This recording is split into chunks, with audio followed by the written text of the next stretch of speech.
following presentation is for mature audiences only. Who are you? He's a fine man. All hell is broken loose. He's a great broadcaster. He's a very powerful guy. Absolutely brilliant. Feared by men, adored by women. He's a smart boy. It's patriotic. It's no big deal. It's the end of the world. I might as well tell you now. He's a monkey. And how you doing, ladies and gentlemen, boys and girls, children of all ages? Welcome into another edition of The Wyldeside with Eric Clark. I am your host, Eric Clark, saying thank you for taking time out of your busy day being awesome to give my little video a watch and a listen. If you like it, like it. If you think other people are going to dig it, give it a share. Make sure you're subscribed. Make sure you're following. That way, if you've got a band, song, video, something you want me to check out, all of my links are down below. If you're going to hit me with a DM, no spamming. If you are going to leave it in the comments, join the I Concur Army and become a Concurpa. I call my subscribers the Sherpas on this new music journey of mine, and since we do the I Concur game, I just put them together, and you are my Concurpa. All you have to do is give the comments a glance. If you see a suggestion is yours, it's already been made, just hit like and reply with I Concur. That'll help me do the most requested kind of a thing. It helps my old burnout resin-coated DJ brain get everything into a nice list, and then I can put it into the handy-dandy notebook. Speaking of Concurpas, twice a week,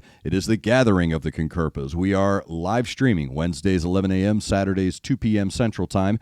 We go live from the east side of Nashville, 2 hours of fun and frivolity. We talk about everything, man. So just join us Wednesdays, 11 a.m., Saturdays, 2 p.m., and make sure you're hitting that notification button. I just learned this because I'm new to all this stuff.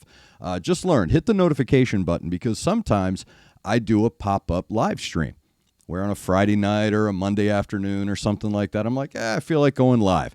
So make sure you hit that notification button. That way you get the alert when we are doing our live streams. Wednesdays and Saturdays are the scheduled ones, but sometimes, as we say in the South, I get a wild hair and I feel like doing another one, like a pop-up live stream, because that's what you need, more of this in your life. Before we get started today, I do want to say thank you to Connect 200 Music to See, and of course, Aunt Betty's Nut Butter. Today's video is coming from a previous video I did for the band. They said, hey man, a new album's coming out. You should check out something new that is recent coming out from Greta Van Fleet. Well, their new album, Starcatcher, is dropping on July 21st, and it just so happens they will be here in Nashville on July 24th at Bridgestone Arena. So if anybody out there wants to hook me up with some VIP alls, I'd really appreciate that. That would not be, I would not kick you out of bed for eating crackers on that one. So today we are checking out Meeting the Master, a single released from Starcatcher. Again, Greta Van Fleet, Starcatcher, dropping July 21st. I'll have everything linked down below. This is called Meeting the Master. Let's check it out on the Wyldeside.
Take my trip around the sun.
You know, I talk a lot about rock and roll, and people like to ask me a lot of questions, and sometimes I get discussing, you know, a beautiful song. Someone will say, "What is a beautiful song?" And when I think of a beautiful song, I think of No Rain by Blind Melon. I think of Can't You See by the Marshall Tucker Band. The beauty in the song itself. I'm not talking about what it's the meaning of the song. I'm not talking about any of that. What I'm talking about is the power of the positivity in the tone of the song. It creates this beauty within you that you feel. I might get emotional.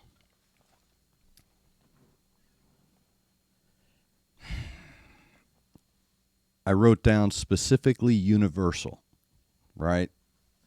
It's one of the things about a powerful, beautiful song like this is that you know it's written.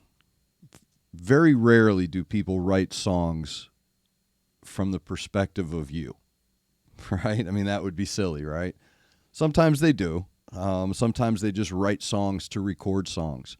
But for the most part, people write music from their own perspective. And that's what makes the connection so powerful, is you finding the connection to it, whatever that connection may be. Dave Grohl once said, "I write a song for one reason, 80,000 people sing it back to me for 80,000 different reasons." And this is one of those tracks he talks about. There's a line with the trip around the sun. So it starts, for me anyway, the beauty of the track. And here's what I mean by that. Let me see if I can get back to it without getting emotional. Trust me, there's a point. The beauty in the track is that when you hear something so connecting, right, like so direct line to you, the connection you make is deeper and more visceral and also more innocent. And what I mean by innocent is, and there's a beauty in that, there's a beauty in the guilelessness. So it's so deep and it's so connecting that your innocence, you're turning yourself over to the melodies and the layers within the musical and lyrical track itself.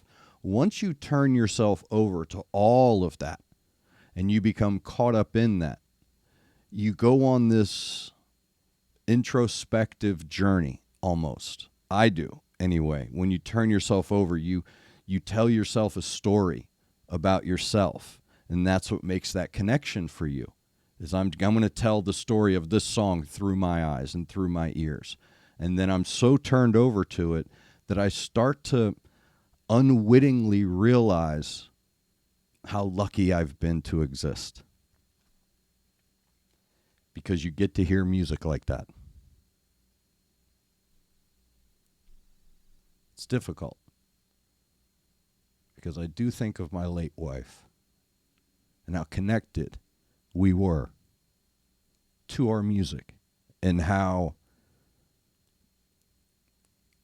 it's the soundtrack of our lives together, and we were in tune in that soundtrack. So we would bond and grow and shape and shift together through our experiences in music.